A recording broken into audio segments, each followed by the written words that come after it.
بسم اللہ الرحمن الرحیم۔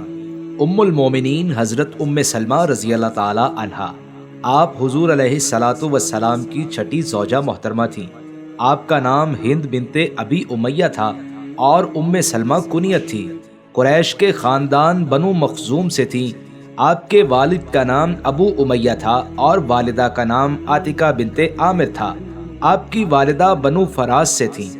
ام سلمہ رضی اللہ تعالی عنہا کے والد ابو امیہ مکہ کے مشہور مخیر اور فیاض تھے۔ سفر میں جاتے تو تمام قافلہ والوں کی کفالت خود کرتے تھے، اسی لیے زاد الراکب کے لقب سے مشہور تھے۔ ام سلمہ رضی اللہ تعالی عنہا نے انہی کی آغوش تربیت میں نہایت ناز و نعمت سے پرورش پائی۔ عظیم صحابی عمار بن یاسر رضی اللہ تعالی عنہ ام سلمہ رضی اللہ تعالی عنہا کے رضائی بھائی تھے۔ ام المومنین حضرت ام سلمہ رضی اللہ تعالی عنہا نہایت حسین تھیں۔ آپ کا پہلا نکاح حضرت عبداللہ بن عبد الاسد رضی اللہ تعالی عنہ سے ہوا، جو ابو سلمہ کے نام سے مشہور ہوئے۔ وہ ام سلمہ رضی اللہ تعالی عنہا کے چچا زاد بھائی اور آپ صلی اللہ علیہ وآلہ وسلم کے رضائی بھائی تھے۔ آپ آغاز نبوت میں ہی اپنے شوہر کے ساتھ ایمان لے آئیں اور ان کے ساتھ حبشہ کی طرف ہجرت کی۔ حبشہ میں کچھ زمانہ تک قیام کر کے مکہ واپس آئیں اور یہاں سے مدینہ کی طرف ہجرت کی۔ ہجرت میں ان کو یہ فضیلت حاصل ہے کہ وہ پہلی عورت ہیں جو ہجرت کر کے مدینہ آئیں۔ آپ کی ہجرت کا واقعہ نہایت درد انگیز ہے۔ حضرت ام سلمہ رضی اللہ تعالی عنہا اپنے شوہر کے ہمراہ ہجرت کرنا چاہتی تھیں۔ آپ کا بیٹا سلمہ بھی آپ کے ساتھ تھا۔ ام سلمہ رضی اللہ تعالی عنہا کے قبیلہ نے مزاحمت کی، اس لیے ابو سلمہ ان کو چھوڑ کر مدینہ چلے گئے اور یہ اپنے گھر واپس آ گئیں۔ ادھر آپ کے بیٹے سلمہ کو ابو سلمہ کے خاندان والے چھین کر لے گئے، اس لیے ام سلمہ رضی اللہ تعالی عنہا کو اور بھی تکلیف ہوئی۔ چنانچہ روزانہ گھبرا کر گھر سے نکل جاتی اور مکہ کے قریب ایک مقام ابتہا میں بیٹھ کر رویا کرتی۔ 7-8 دن تک آپ کی یہی حالت رہی اور خاندان کے لوگوں کو احساس تک نہ ہوا۔ ایک دن ابتہا سے ان کے خاندان کا ایک شخص نکلا اور ام سلمہ رضی اللہ تعالی عنہا کو روتے دیکھا تو اس کا دل بھر آیا۔ گھر آ کر لوگوں سے کہا کہ اس غریب پر ظلم کیوں کرتے ہو، اس کو جانے دو اور اس کا بچہ اس کے حوالے کر دو۔ آپ کو جیسے ہی روانگی کی اجازت ملی تو اپنے بچے کو گود میں لے کر اونٹ پر سوار ہو گئیں اور مدینہ کا راستہ لیا۔ آپ بالکل تنہا تھیں، کوئی مرد بھی آپ کے ساتھ نہ تھا۔ راستے میں عثمان بن طلحہ، جن کے پاس کعبہ کی چابیاں ہوتی تھیں، ان کی نظر پڑی۔ انہوں نے پوچھا کدھر جا رہی ہیں؟ آپ نے کہا مدینہ۔ اس نے کہا کوئی ساتھ بھی ہے؟ آپ نے فرمایا نہیں، صرف خدا اور یہ بچہ۔ عثمان نے کہا یہ نہیں ہو سکتا، آپ تنہا کبھی نہیں جا سکتی۔ یہ کہہ کر انہوں نے اونٹ کی مہار پکڑی اور مدینہ کی طرف روانہ ہوئے۔ راستے میں جب کہیں ٹھہرتے تو اونٹ کو بٹھا کر کسی درخت کے نیچے چلے جاتے اور ام سلمہ رضی اللہ تعالی عنہا اتر پڑتی۔ روانگی کا وقت آتا تو اونٹ پر کجاوا رکھ کر پرے ہٹ جاتے اور ام سلمہ رضی اللہ تعالی عنہا سے کہتے کہ سوار ہو جاؤ۔ ام المومنین ام سلمہ رضی اللہ تعالی عنہا فرماتی ہیں کہ میں نے عثمان جیسا شریف آدمی کبھی نہیں دیکھا۔ غرض مختلف منزلوں پر قیام کرتے ہوئے آپ کو مدینہ لے آئے۔ قبا کی آبادی پر نظر پڑی تو بولے اب تم اپنے شوہر کے پاس چلی جاؤ، وہ یہیں مقیم ہیں۔ یہ ادھر روانہ ہوئیں اور عثمان نے مکہ کا راستہ لیا۔ قبا پہنچی تو لوگ ان کا حال پوچھتے تھے اور جب یہ اپنے باپ کا نام بتاتی تو ان کو یقین نہیں آتا تھا اور ام سلمہ رضی اللہ تعالی عنہا مجبوراً خاموش ہوتی تھی۔ لیکن جب کچھ لوگ حج کے ارادے سے مکہ روانہ ہوئے اور انہوں نے اپنے گھر رکا بھجوایا تو اس وقت لوگوں کو یقین ہوا کہ وہ واقعی ابو امیہ کی بیٹی ہیں۔ ابو امیہ چونکہ قریش کے نہایت مشہور اور معزز شخص تھے، اس لیے ام سلمہ رضی اللہ تعالی عنہا بڑی وقت کی نگاہ سے دیکھی گئیں۔ آپ کے شوہر ابو سلمہ بڑے شہ سوار تھے، بدر اور احد میں شریک ہوئے۔ غزوہ احد میں چند زخم کھائے جن کے صدمہ سے جاں بر نہ ہو سکے۔ جمادی الثانی سن 4 ہجری میں ان کا زخم پھٹا اور اسی سے وفات پائی۔ ام سلمہ رضی اللہ تعالی عنہا آپ صلی اللہ علیہ وآلہ وسلم کی خدمت اقدس میں پہنچیں اور وفات کی خبر سنائی، اور آپ صلی اللہ علیہ وآلہ وسلم خود ان کے مکان پر تشریف لائے۔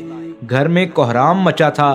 آپ صلی اللہ علیہ وآلہ وسلم نے فرمایا صبر کرو، ان کی مغفرت کی دعا مانگو اور یہ کہو کہ اللہ ان سے بہتر ان کا جانشین عطا کر۔ اس کے بعد ابو سلمہ کی لاش پر تشریف لائے اور جنازہ کی نماز نہایت اہتمام کے ساتھ پڑھائی گئی۔ آپ صلی اللہ علیہ وآلہ وسلم نے 9 تکبیریں کہیں۔ لوگوں نے نماز کے بعد زیادہ تکبیروں کا ذکر کیا تو فرمایا یہ 1000 تکبیروں کے مستحق تھے۔ وفات کے وقت ابو سلمہ رضی اللہ تعالی عنہ کی آنکھیں کھلی رہ گئی تھی۔ آپ صلی اللہ علیہ وآلہ وسلم نے خود اپنے دستے مبارک سے آنکھیں بند کی اور ان کی مغفرت کی دعا مانگی۔ ابو سلمہ رضی اللہ تعالی عنہ کی وفات کے بعد ام سلمہ حاملہ تھی۔ وضع حمل کے بعد عدت گزر گئی تو حضرت ابو بکر صدیق رضی اللہ تعالی عنہ نے نکاح کا پیغام دیا، لیکن ام سلمہ رضی اللہ تعالی عنہ نے انکار کر دیا۔ ان کے بعد حضرت عمر فاروق رضی اللہ تعالی عنہ حضور علیہ الصلوۃ والسلام کا پیغام نکاح لے کر پہنچے اور شوال سن 4 ہجری کی اخیر تاریخوں میں یہ مبارک تقریب انجام پائی۔ ام سلمہ رضی اللہ تعالی عنہ کو ابو سلمہ کی موت سے جو شدید صدمہ ہوا تھا، خداوند تعالیٰ نے اس کو ابدی مسرت میں تبدیل کر دیا۔ سنن ابن ماجہ میں ہے جب ابو سلمہ رضی اللہ تعالی عنہ نے وفات پائی تو میں نے وہ حدیث یاد کی جس کو وہ مجھ سے بیان کیا کرتے تھے، تو میں نے دعا شروع کی اور سوچتی مجھے ابو سلمہ سے بہتر بھلا کون مل سکتا ہے، لیکن میں نے دعا کو پڑھنا شروع کیا تو ابو سلمہ کے بعد آپ صلی اللہ علیہ وآلہ وسلم سے میرا نکاح ہوا۔ آپ صلی اللہ علیہ وآلہ وسلم کو ان سے بے حد محبت تھی۔ یہی وجہ ہے کہ ایک موقع پر جب کچھ ازواج مطہرات کو حضور علیہ الصلوۃ والسلام کی خدمت میں کچھ عرض کرنا تھا تو انہوں نے ام سلمہ رضی اللہ تعالی عنہا کو ہی اپنا سفیر بنا کر حضور علیہ الصلوۃ والسلام کی خدمت میں بھیجا۔ آپ علمی حیثیت میں بھی بلند مرتبہ تھی۔ سفینہ جو آپ صلی اللہ علیہ وآلہ وسلم کے مشہور غلام ہیں، دراصل ام سلمہ کے غلام تھے۔ ان کو آزاد کیا تو اس شرط پر کہ جب تک آپ صلی اللہ علیہ وآلہ وسلم زندہ ہیں تم پر ان کی خدمت لازمی ہوگی۔ اور بھی بہت سے اہم واقعات میں حضرت ام سلمہ رضی اللہ تعالی عنہا کا ذکر خیر ہوا ہے۔ عبداللہ بن ام مکتوم رضی اللہ تعالی عنہ قبیلہ قریش کے ایک معزز صحابی اور بارگاہ نبوی کے مؤذن تھے، اور چونکہ نابینا تھے اس لیے ازواج مطہرات کے حجروں میں آیا کرتے تھے۔ ایک دن آئے تو آپ صلی اللہ علیہ وآلہ وسلم نے ام سلمہ رضی اللہ تعالی عنہا اور میمونہ رضی اللہ تعالی عنہا سے فرمایا ان سے پردہ کرو۔ آپ بولی وہ تو نابینا ہیں۔ فرمایا تم تو نابینا نہیں ہو، تم تو انہیں دیکھتی ہو۔ صلح حدیبیہ میں آپ صلی اللہ علیہ وآلہ وسلم کے ساتھ تھیں۔ صلح کے بعد آپ صلی اللہ علیہ وآلہ وسلم نے حکم دیا کہ لوگ حدیبیہ میں قربانی کریں، لیکن لوگ اس قدر دل شکستہ تھے کہ ایک شخص بھی نہ اٹھا، کیونکہ ظاہری طور پر معاہدے کی شرط مسلمانوں کے خلاف تھی۔ صحیح بخاری میں ہے 3 دفعہ بار بار کہنے پر ایک شخص بھی آمادہ نہ ہوا۔ آپ صلی اللہ علیہ وآلہ وسلم گھر میں تشریف لے گئے اور ام سلمہ رضی اللہ تعالی عنہا سے شکایت کی۔ انہوں نے عرض کی آپ کسی سے کچھ نہ فرمائیں بلکہ باہر نکل کر خود قربانی کریں اور احرام اتارنے کے لیے بال منڈوائیں۔ آپ نے باہر آ کر قربانی کی اور بال منڈوائے۔ اب جب لوگوں کو یقین ہو گیا کہ اس فیصلے میں تبدیلی نہیں ہو سکتی تو سب نے قربانیاں کی اور احرام اتارا۔ ہجوم کا یہ حال تھا کہ ایک دوسرے پر ٹوٹ پڑتا تھا اور اجلت اس قدر تھی کہ ہر شخص حجامت بنانے کی خدمت انجام دے رہا تھا۔ سن 11 ہجری میں آپ صلی اللہ علیہ وآلہ وسلم علیل ہوئے۔ مرض نے طول کھینچا تو آپ صلی اللہ علیہ وآلہ وسلم سیدہ عائشہ صدیقہ رضی اللہ تعالی عنہا کے مکان میں منتقل ہو گئے۔ ام سلمہ رضی اللہ تعالی عنہا اکثر آپ کو دیکھنے کے لیے جایا کرتی تھی۔ ایک دن جب طبیعت زیادہ علیل ہوئی تو ام سلمہ رضی اللہ تعالی عنہا چیخ اٹھی۔ آپ صلی اللہ علیہ وآلہ وسلم نے منع کیا کہ یہ مسلمانوں کا شیوا نہیں۔ ام المومنین حضرت ام سلمہ رضی اللہ تعالی عنہا نے لمبی عمر پائی۔ سن 61 ہجری میں امام حسین ابن علی علیہ السلام نے شہادت پائی۔ ام سلمہ رضی اللہ تعالی عنہا نے خواب میں دیکھا کہ آپ صلی اللہ علیہ وآلہ وسلم تشریف لائے ہیں، سر اور ریش مبارک غبار آلود ہیں۔ پوچھا یا رسول اللہ صلی اللہ علیہ وآلہ وسلم کیا حال ہے؟ ارشاد فرمایا حسین کے مقتل سے واپس آ رہا ہوں۔ ام سلمہ بیدار ہوئیں تو آنکھوں سے آنسو جاری تھے۔ اسی حالت میں زبان سے نکلا اہل عراق نے حسین کو قتل کر دیا، خدا ان لوگوں پر لعنت کرے۔ ام سلمہ رضی اللہ تعالی عنہا نہایت زاہدانہ زندگی بسر کرتی تھی۔ ان کے پہلے شوہر کی اولاد ان کے ساتھ تھی اور وہ نہایت عمدگی سے ان کی پرورش کرتی تھی، اچھے کاموں میں شریک ہوتی تھی۔ آیت تطہیر بھی انہی کے گھر میں نازل ہوئی تھی۔